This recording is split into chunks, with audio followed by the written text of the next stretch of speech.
Ski. Itam exists. A good day.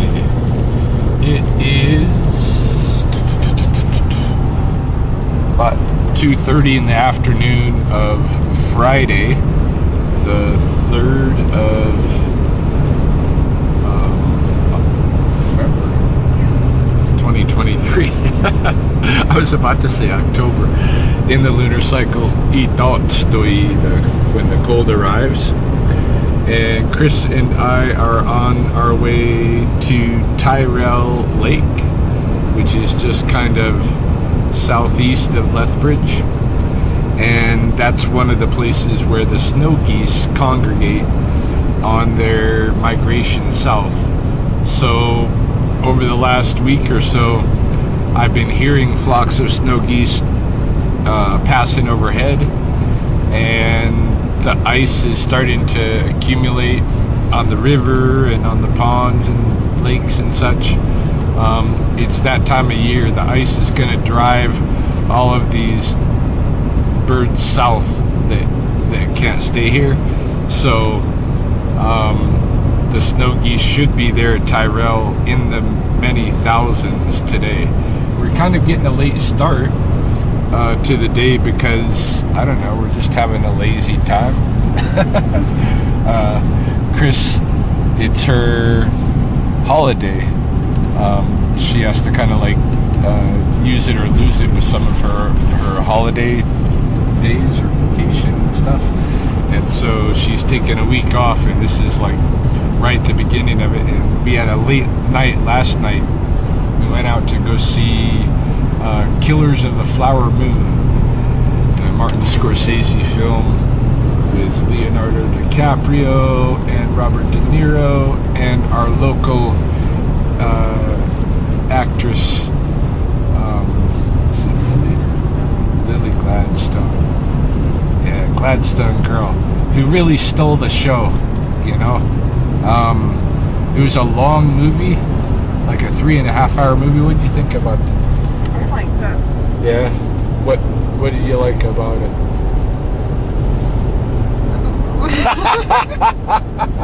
Lily.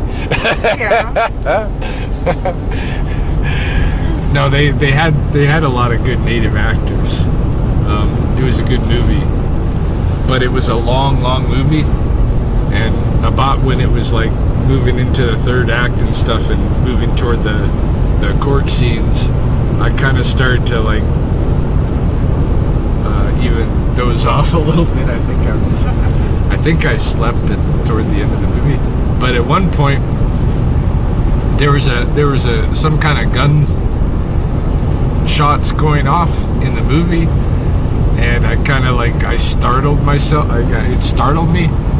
I jumped up. I started looking around for my rifle. I was looking for my M16 because I didn't know where I was and what was going on. There was just gunfire, the Dolby surround sound. and then I went outside to take a little 1-minute break at one of the tables outside, just like wait for the gun battle to be done. Go back in. But yeah, it was a good movie. Like, I couldn't believe what the Leonardo DiCaprio character ends up doing. To me, even with the influence of his evil uncle Robert De Niro, it just seems too much. But I guess it's what happened. This is a true story that they're kind of telling in the theater. I felt like the movie was made for, you know, the mainstream audience, which it should be. I didn't feel like the movie was made for me, which is why, you know, by the time it was heading into the courtroom stuff, you know, I already had the story and everything, you know. It was already all right, you know. And I started to, you know, the movie's like 3.5 hours long, so it's not surprising going into the third hour to lose some people, especially, I think, if you've heard this story already, you know, so many times in a way, like not this particular story, but the same story. So I felt like it was a good movie, and but it wasn't exactly made for me, but it was good. And I think Lily deserves all kinds of honors, because I feel like she outacted Leonardo DiCaprio, who was her, like, you know, he was the lead actor and she was the lead actress. And this is, I think, the first big film she's been in. Yeah. And in my opinion, like, Leonardo's acting compared to hers was just not, it just wasn't there. Like, you know, he was being Leonardo, being a country bumpkin kind of guy, you know, and it just wasn't this, just wasn't like what she was bringing to the whole thing. So hers was pretty real compared to Leo. So anyway, it was a good movie, but yeah, we had a late night, so we're getting a late start today, which is all right. We don't got anything else particular to be doing, so we're gonna go see the snow geese at Tyrell Lake, and I'm hoping that there's gonna be many thousands there. We'll see. Okay, I'm just at the south turnoff to Tyrell Lake, which is where I typically encounter the snow geese, and already I can see there is a flotilla of them just out here over the edge of the shore. There's a little park up ahead I'll pull off at, and we should be able to see some of them there, but I expect a lot more. I think probably most of them are out feeding on the stubble fields. So we'll circle the lake, check out the fields, and see if we can find the bulk of the geese. This definitely isn't them. I mean, this is snow geese, but it's not the numbers that I'm sure are around. So, but we'll go to the park first and check it out from there. All right, as we pull to the south, we can see now there are two huge flotillas of snow geese. There's thousands of geese out here as expected, and there's some arriving like constantly. This is the northernmost flotilla kind of hugging this peninsula over here. We're going to circle the lake and see what we can see from the other side and stuff, but you can check out the birds on the move right there, to and from this raft. They go visit the stubble fields, but this raft alone, I'm betting, is 10,000 plus birds, because this is geese. They're big birds. Like, we're looking way out there at just a giant, enormous amount of birds, and then up here closer to us by a little bit in the middle of the lake, there's another big flotilla here with flocks arriving and leaving. It's a giant raft of birds.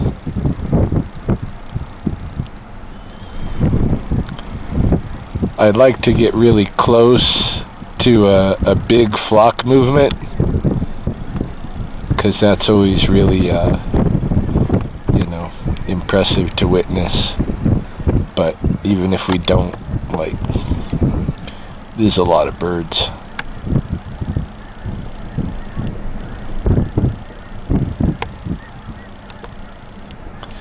And if you're engaged phenologically,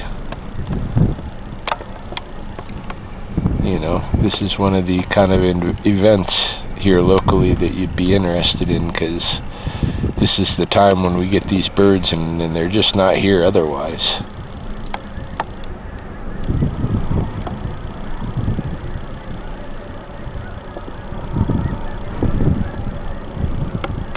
Alright, we'll see what we can see from the other side of the lake. We are just at the southern end of the lake, and pretty sure we're looking at swans here. I will for sure identify them when I get home and can watch the video instead of looking at this little screen and with my blind eyes and all that shit. But I'm pretty sure they're swans because they're isolated from the geese. Yeah, they're swans. I can't tell if they're tundra or trumpeter at the moment, but I will when I get home. And check it out. Look at this. There's like birders lined up on the road. Look at this guy with his 500mm lens up there. Who's he taking a picture of?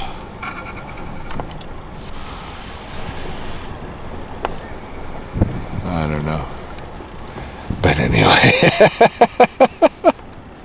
everybody's out here to witness the same event. Yeah. It is a cool event to witness. Yeah. Migration of the snakes.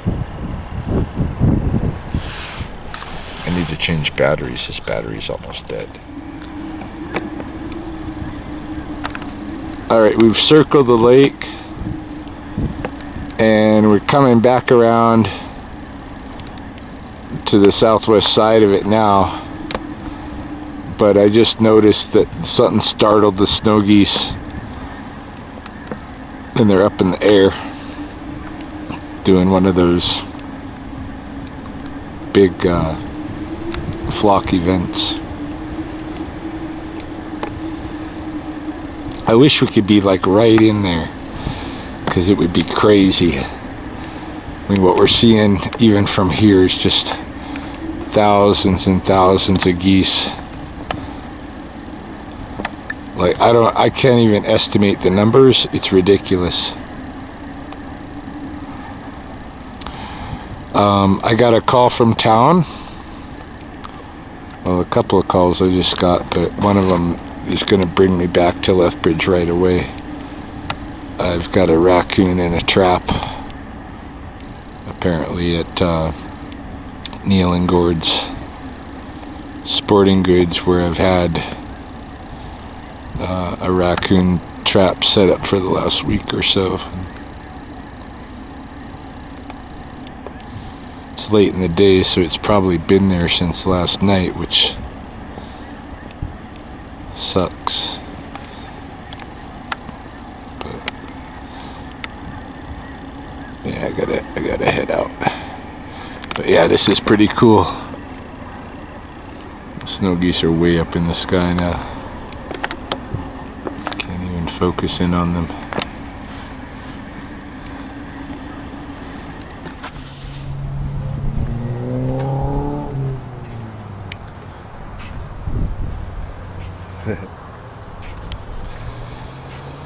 Well, we're back home now, and we never did stop to get the raccoon because the business with the raccoon decided that they were going to save themselves $75 and move the animal themselves, which is fine.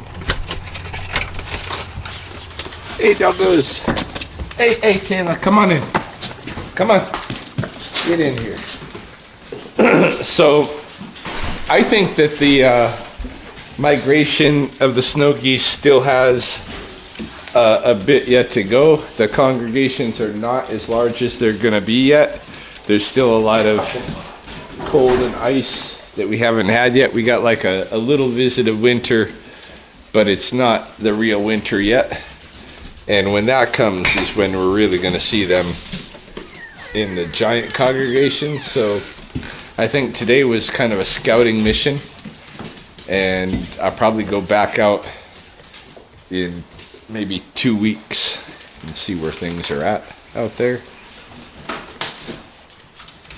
And until then, We'll see what transpires.